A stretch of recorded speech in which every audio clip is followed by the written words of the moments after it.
Habari za wakati huu mabibi na mabwana. Kwa majina yangu naitwa Director Nemens. Kwa leo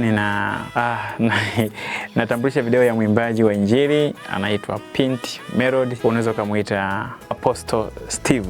Pint Melody ni mwimbaji, vile vile ni producer wa nyimbo za Injili. Anapatikana Mbeya, sehemu panaitwa Mpemba. Pint Melody ni mwimbaji mzuri wa nyimbo za Injili, pia ni mwalimu na ni producer kama nilivyosema. Anaandika nyimbo nzuri na zenye ujumbe. Kiukweli Pint Melody imefanya naye video nyingi sana. Ila hii ndio maana nimetamani nielezee kwa sababu ilikuwa ni nyimbo fulani ambayo yeye hakutamani kuishuti na hakutegemea kuishuti kwa hivi karibuni.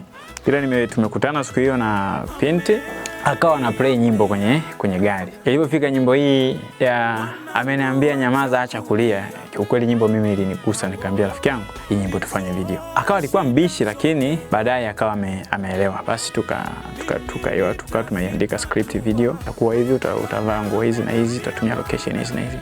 Basi haikuwa ugumu sana, ndani ya siku mbili tukawa tumemaliza kwa sign kila kitu, mavazi pamoja na location.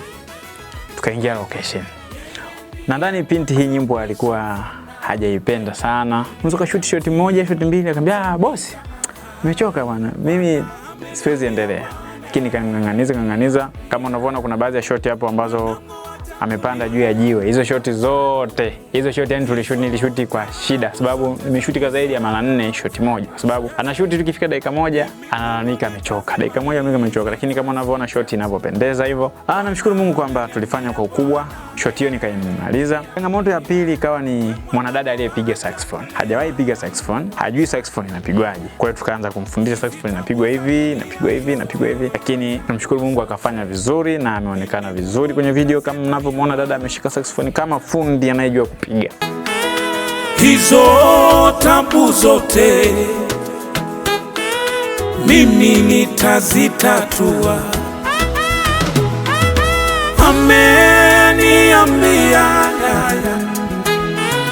mwanangu. Kwa hiyo nashukuru kama video imetoka na video imeisha, iko sawa. Yote Pint video amenisumbua sana na tumehangaika sana, lakini kwangu mimi mwambie video ni video ambayo ina ujumbe mzuri na imebeba utukufu wa Mungu na itahudumia watu wengi. Kama mnavyoona video ni nzuri, na video hii sasa rasmi inaachiwa siku ya Ijumaa saa 1 kamili kwenye digital platform zote za Pint Melody. Utaingia utazipata. Ukiingia YouTube andika Pint Melody utaipata. Ukiingia TikTok, ukiingia Instagram, ukiingia Facebook na digital platform zote ambazo unazifahamu utaipata video pamoja na audio yake. Niwashukuru sana kuendelea kutuamini na karibuni kwa maswali na chochote ambacho unataka kujifunza kupitia Director Nemens. Unaweza ukanicheck katika mitandao yangu ya kijamii, iwe ni Instagram, iwe Facebook, iwe TikTok, andika Director Nemens utanipata pale, au nitumie message WhatsApp kwa namba ifuatayo 0628843047. Chochote unachotamani kujua kupitia Director Nemens unaweza ukanicheki kwa mawasiliano niliyotoa. Mungu awabariki sana. Karibuni kufanya kazi na Director Nemens. Asante. Bwana ameniambia Bwana